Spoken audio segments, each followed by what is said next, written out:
Hey, welcome to Six Up Tabletop. The name's Josh, and taking a break from the usual content, doing a kind of look through, talk through of Dune Imperium, how I painted the game, and yeah, just the thoughts on how I painted it, and just looking at the fully upgraded version painted. I love Dune Imperium. It's probably one of my top five games. It's a mix of a deck builder and a worker placement game set in the Dune universe.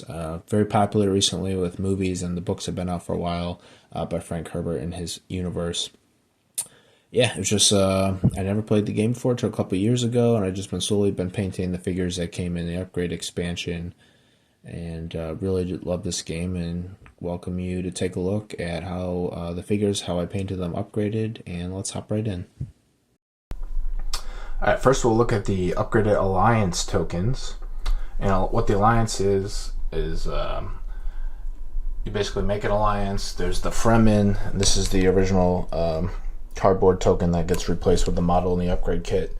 There's the Bene Gesserit, there's a spacing guild, and then there's the Emperor track. So taking actions with them increases your status with them, and eventually you can get into an alliance with them and such. So for the upgrade for the Fremen,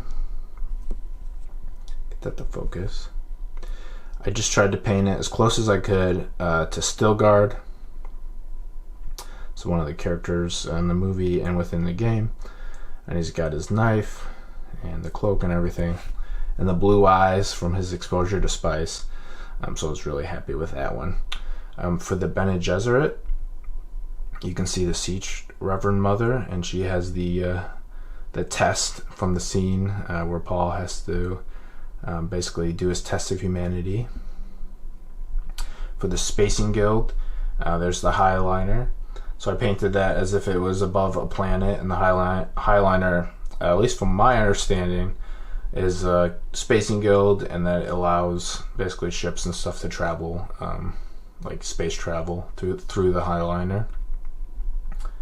And this is the Emperor track, and this is the Emperor's famously the Emperor's Sardaukar soldiers. So I painted those just to represent the Sardaukar from the movie, and also similar to the art in one of the cards from the game, Sardaukar infantry with the red stripes represented on there as well. Next, let's take a look at the Mentat. So on your left, you can see the original Mentat token that would be placed on the Mentat board space.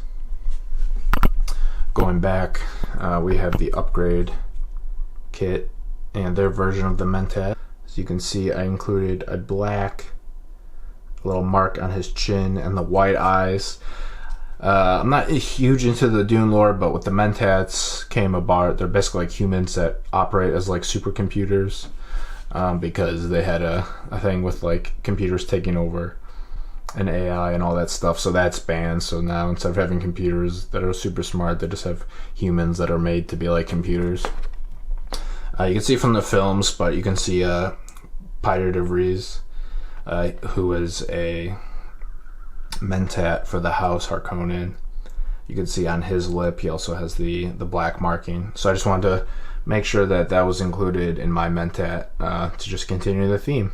Alright, let's look at the four factions. Not really four factions, but the 4-player colors, how I painted them, and how I grouped their units together. So the red player in my game, these are the original tokens. That's the agent token, and that's the cube that represents the soldier. For the upgrade version, I chose my red player to have the Sardaukar Empire's infantry, just based on the first movie and what happens in that, the book and stuff, where basically the Emperor sends the Sardaukar to fight against the Fremen alongside House Harkonnen. So the red player for me is House Harkonnen with the troops, and they're pretty small. I just kept red border to show that they're, for the red player, I painted them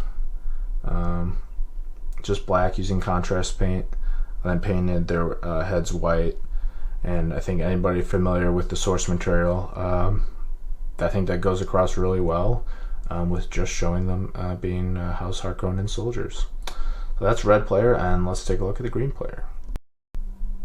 Alright, for the green player, I chose the combination of the Fremen scouts, I guess. I tried to paint them as close as I could to be close to the Fedaykin Death Commando. So I feel like that theme came across pretty well.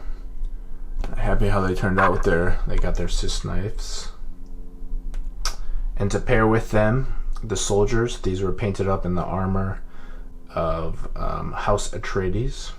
As you can see, not too much to do, just wanted to keep it silver and gray. Hard to show at this scale, but I wanted to make it, very clear exactly which color was which, and that with House Atreides, with the Fremen, as Paul Atreides is from House Atreides, and also becomes bonded with the Fremen. I feel like that is a good combination.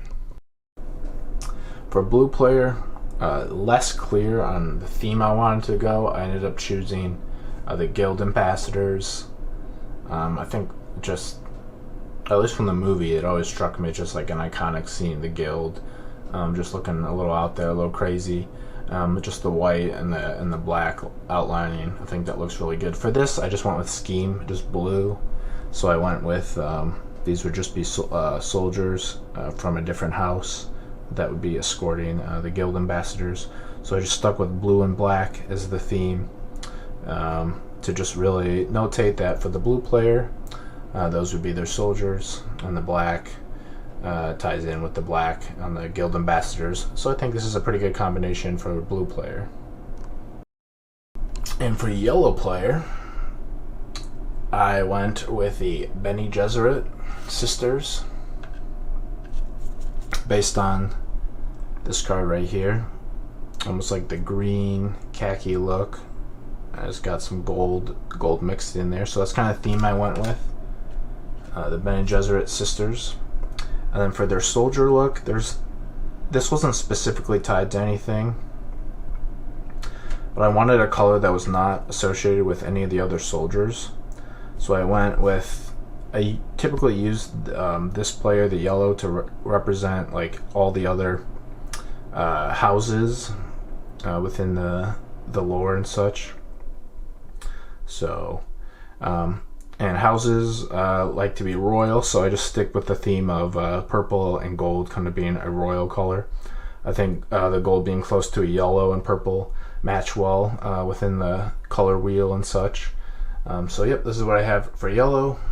There's not too much to that, and I figured the other houses would be scheming with the Bene Gesserit, so that's why I kind of comboed them together. I had the thought of putting the Bene Gesserit with House Atreides, but I figured the Fremen would work best for House Atreides. So that's the fourth player. Just to recap, I think all the pieces are great, but in my opinion, having the painted soldiers, while it does take time, it's just such an awesome add to the board. As you can see, like, I think it just really creates like a cool environment where you can see the combat board and you see a House Harkonnen facing off against all the different houses, and it just makes the combat for the different areas just seem, I don't know, just super cool, super thematic. That's basically it, Josh, for 6-Up Tabletop. Just wanted to go through this, just going through some of my board games and the projects I've done here, just talking and rambling and stuff. So thanks for watching, and we'll see you in the next one. Have a good one.